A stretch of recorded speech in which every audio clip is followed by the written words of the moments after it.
आज हम 10th class में जो बहुपद है उसे पढ़ रहे हैं। यह बीज गणित का अंग है पॉलिनोमियल्स। तो बहुपद कहता है कि चर और अचरों के समूह को बहुपद कहते हैं। माने वेरिएबल और कांस्टेंट के समूह को, ग्रुप को पॉलिनोमियल्स कहा जाता है, बहुपद कहा जाता है।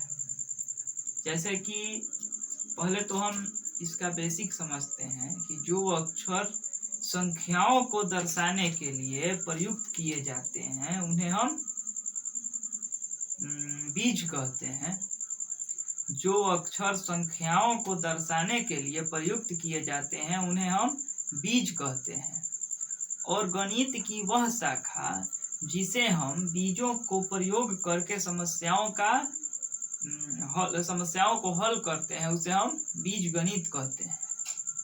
तो बीज गणित होता है जो अक्षर होते हैं अक्षर संख्याओं को दर्शाने में प्रयुक्त किया जाता है।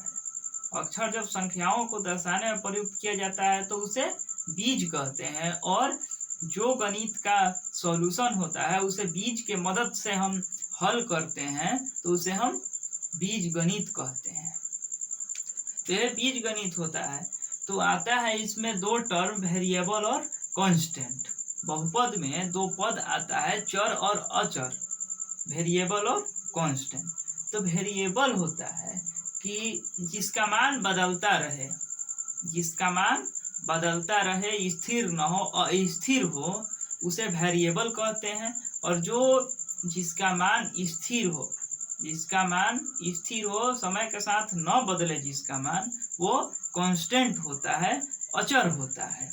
तो यही दो प्रमुख बातें हैं। और एक परिभाषा और है बहुपद का कि जो ये बीज गणित है इसमें धन और ऋण चिन्हों का प्रयोग करके जो पदों को समेटा जाता है, बांधा जाता है।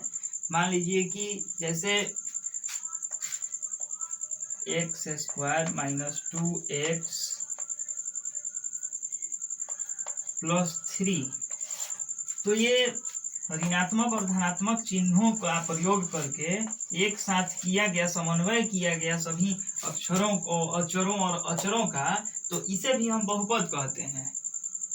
व्यंजकों को, इन व्यंजक को हम बहुपद कहते हैं। तो बहुपद बहुपद को दो प्रकार से बांटा जाता है।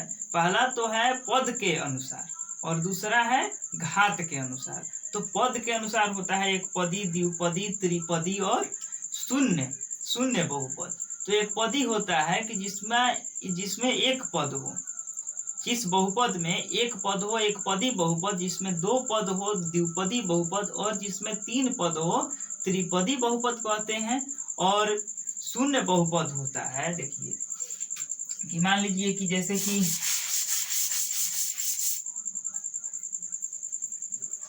0x² - 0x + 0, जिसे हल करने पर शून्य आता है।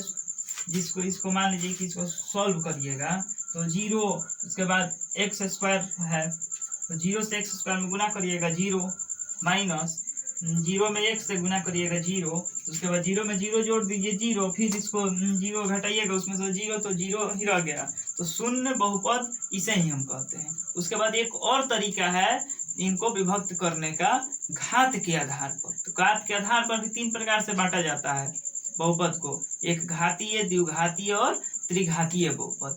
तो जिसमें अधिकतम एक घात हो, जिस बहुपद का अधिकतम एक घात हो उसे एक घातीय बहुपद कहते हैं। जिस बहुपद में अधिकतम 2 घात हो, द्विघात बहुपद। और जिसमें 3 घात हो, त्रिघात बहुपद कहा जाता है। अधिकतम घात कम होने चाहिए, स्क्वायर भी हो सकता है, क्यूब। मान लीजिए कि जब त्रिघातीय बहुपद है, देखिए उदाहरण के तौर पर समझिए कि ax³ + bx² + cx - डी। अधिकतम 3 घात है तो यह त्रिघातीय बहुपद हुआ। जिस बहुपद में, जिस व्यंजक में अधिकतम घात 3 हो, त्रिघातीय बहुपद, अब इसको मिटा दीजिए। अधिकतम घात 2 हुआ तो ये द्विघात बहुपद हुआ, और जिसमें अधिकतम घात 1 हो, जिसका अधिकतम घात 1 हो, एक घातीय बहुपद कहते हैं। ऐसे ही एक पदी, द्विपदी और त्रिपदी बहुपद होता है। मान लीजिए कि ए एक्स प्लस बी हो गया, a x square plus b x plus c हो गया। इस तरह से ये द्विपदी बहुपद है और ये त्रिपदी बहुपद है। ए एक्स केवल लिख दीजिए, ये एक पदी बहुपद हो गया। इसी तरह से बदलते रहता है। तो यही वर्गीकरण है बहुपदों का। तो बहुपदों का वर्गीकरण 2 प्रकार से होता है। हमने यही सीखा कि बहुपदों का वर्गीकरण 2 प्रकार से होता है। एक